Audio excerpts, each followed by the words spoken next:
দাও দড়িতে পার হও নদীতে। দড়ি ধরে নদী পারাপার হচ্ছে যাত্রীরা। এমনই দৃশ্য দেখা গেল পূর্বস্থলী ১ নম্বর ব্লকের দাঁতপুরে। নাদনঘাট থানার নসরতপুর পঞ্চায়েতের দাঁতপুর এবং কাল্লা থানার নান্দাই পঞ্চায়েতের কুটিরডাঙ্গার মধ্যে দিয়ে তীর তীর করে বয়ে চলেছে খড়িয়া নদী।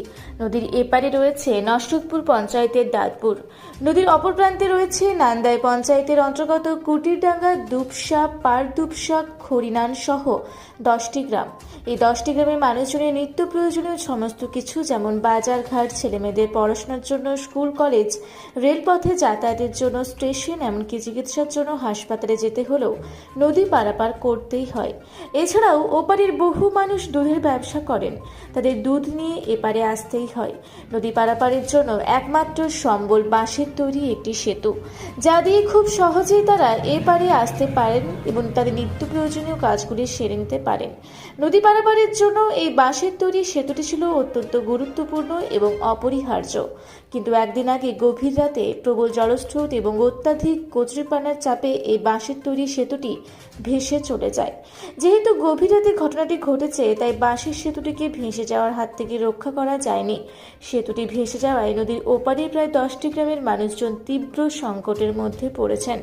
বর্তমানে নদীর উভয় প্রান্তে দড়ি বেঁধে নৌকা দিয়ে অতি কষ্টে পারাপার হচ্ছেন মানুষজন। দড়ি ধরে ধরে নদী পারাপার রীতিমতো ঝুঁকিপূর্ণ বলে জানান এলাকার মানুষজন। অপরদিকে ঘাট মালিক জানান, বাঁশের সেতুটি ভেসে যাওয়ায় প্রায় 2 লক্ষ টাকার ক্ষতি হয়ে গেছে। তিনি আরও জানান, মানুষজনের যাতে কোনো অসুবিধা না হয় তার জন্য বর্তমানে দড়ি বেঁধে তিনি যাত্রীদের নৌকায় পারাপার করছেন। এই অসুবিধার হাত থেকে বাঁচতে এলাকার মানুষজন এখানে একটি পাকা সেতুর দাবি জানান। আমি বলবো, আমাদের এই ব্রিজটা কালকে বাঁশের তোড়ে নদীর স্রোতে এবং প্যানার চাপে ভেঙে গেছে। আমরা নৌকোটা দড়ি দিয়ে টেনে পারাপার হচ্ছি। সমুদ্রঘাট রেলবাজার হচ্ছে আমাদের মানে খাদ্য জোগানোর একটা ব্যবস্থা, এবং সেই সমুদ্রঘাট রেলবাজারে আমাদের ছাত্ররা পার হবে, স্কুল যাবে, তারপরে রেল স্টেশনে আসবে, সমস্ত কিছু সবজি নিয়ে আমরা যে চাষ করি। কতগুলো গ্রাম এই ব্রিজ দিয়ে পার হয়? 10টা গ্রাম আমাদের এই ব্রিজ দিয়ে পার হই আমরা। আচ্ছা, নাম বলতে পারবেন গ্রামের? হ্যাঁ, কুতিরডাঙ্গা, দুপসো, পারদুপসো, খড়িনান, রামেশ্বরপুর, ওদিকে আছে আবার স্কুল আছে আমাদের, একটা খড়িনানের হাই স্কুল আছে, ওখান থেকে মাস্টার আমাদের স্কুল এই নদী দিয়ে পারাপার হয়। এখন কি চাইছেন? এখন আমরা চাইছি ওটাই যেন একটা ছোট ব্রিজ করে আপনারা যদি করে দেন, তাহলে আমাদের গ্রামের বাই 8-10টা গ্রামের খুবই ভালো হয়। এত সমস্যা পঞ্চায়েত বা কোনো সরকারি অধিকারীকে জানিয়েছেন? জানিয়েছিলাম, ওরাও বলেছিল যে ব্যবস্থা হবে, করব। এইভাবে খুবই কষ্ট, বর্ষাকালে তো আমাদের বিরাট কষ্ট, মানে আমরা বিরাট কষ্টের মধ্যে আছি। স্কুল প্রাইভেট যে ছেলেগুলো এত কষ্ট পাই, মানে আপনাদের বলে বোঝাতে পারবো। কি চাইছেন তাহলে? এইটু আমরা ছোট ব্রিজ একটা চাইছি আপনাদের কাছে। আমাদের একটাই অনুরোধ, কুতিরডাঙ্গা গ্রাম, নাদাই পঞ্চায়েত, পূর্ব বর্ধমানের আমাদের শেষ গ্রাম পঞ্চায়েতের, ওটা যেন একটু ব্রিজ আপনারা করে দেবেন, এটাই আপনাদের কাছে আমরা চাই। কি নাম? সাগর বিশ্বাস, কুতিরডাঙ্গারই বাসিন্দা, চাষবাস করি। বাঁশের ব্রিজ ছিল। কি হয়েছে বাঁশের ব্রিজটা? এখন বাঁশের ব্রিজের জলে প্যানার চাপে সব ভেঙে গেছে। আচ্ছা, এখন কিভাবে যাচ্ছেন? এখন এই লঙ্কা যেতে হচ্ছে। আচ্ছা, এইখানেই বাড়ি? হ্যাঁ। কি নাম? দীপঙ্কর মন্ডল। পরিস্থিতি নৌকাতে চালানো হচ্ছে। আচ্ছা, কবে এই ঘটনা ঘটলো? পরশু দিন রাতে। কিরমভাবে কি হলো একটু বলবেন? প্যানার চাপ ছিল। আচ্ছা, এবার রাতে শুয়ে পড়েছি। আচ্ছা, যে রাতে ভাঙচুর করে নিয়ে চলে গেছে। কোনো রকমই রক্ষা করা গেল না? অত রাতে রক্ষা করতে পারি। কত টাকার ক্ষতি হলো? 2 লাখ টাকা। এখন কিভাবে নৌকা চলছে? এখন নৌকা যেভাবে আছে সেভাবে চালাচ্ছে। ওই দড়ি টেনে টেনে, তাই তো? এতে সমস্যা কিরকম হচ্ছে?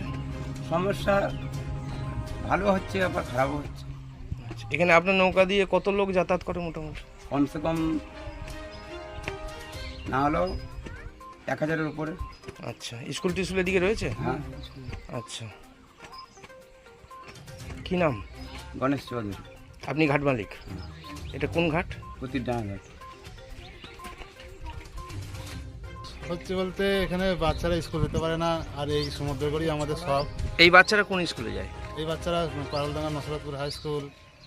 আর কি সমস্যা? ইটখোলাপাড়া প্রাইমারি, জালুইডাঙ্গা, আর হচ্ছে হাটসিমলা জুনিয়র হাই স্কুলে, আর কানলা কলেজ, নবদ্বীপ কলেজ। খুব সমস্যা হচ্ছে। কবে এটা ঘটনাটা ঘটলো? পরশু দিন। এখন এইভাবে দড়ি দিয়ে? এখন এইভাবে দড়ি দিয়ে, তাও সমস্যা হচ্ছে, সময় খেয়া পাচ্ছে না কেউ। আচ্ছা, কি চাইছেন? চাইছি যে আবার এই ব্রিজটা আবার ঠিক করা হোক আর পরবর্তীতে যাতে পাকা ব্রিজ করা হবে এটা কি আমরা নাম চাইছি। কি নাম? আমার নাম সুকেশ বাড়ি, এখানেই বাড়ি? এখানেই বাড়ি, কোন গ্রাম? প্রতিডাঙ্গা। সৈয়দ আবু জাফরের রিপোর্ট, রূপসী বাংলা মিডিয়া। পুরা ব্লকের লধুরকা গ্রামের অদূরে অবস্থিত দৌলত পাবলিক স্কুলের দখলে থাকা বেশ কিছু জমি নিয়ে শুরু হয়েছে আইনি জটিলতা। 1197 দাগের যে বেলাবহল মৌজা এবং 2239 দাগের যে লুধুরকা মৌজা, এই দুটো জমি আপনারা প্লিজ কেউ কিনবেন না, কারণ আপনারা বিপদে পড়তে পারেন, আইনি একটা লড়াইতে পড়ে যেতে পারেন। জমিটা একদম ডিসপিউটেড, ফলে একটু সাবধানে থাকবেন।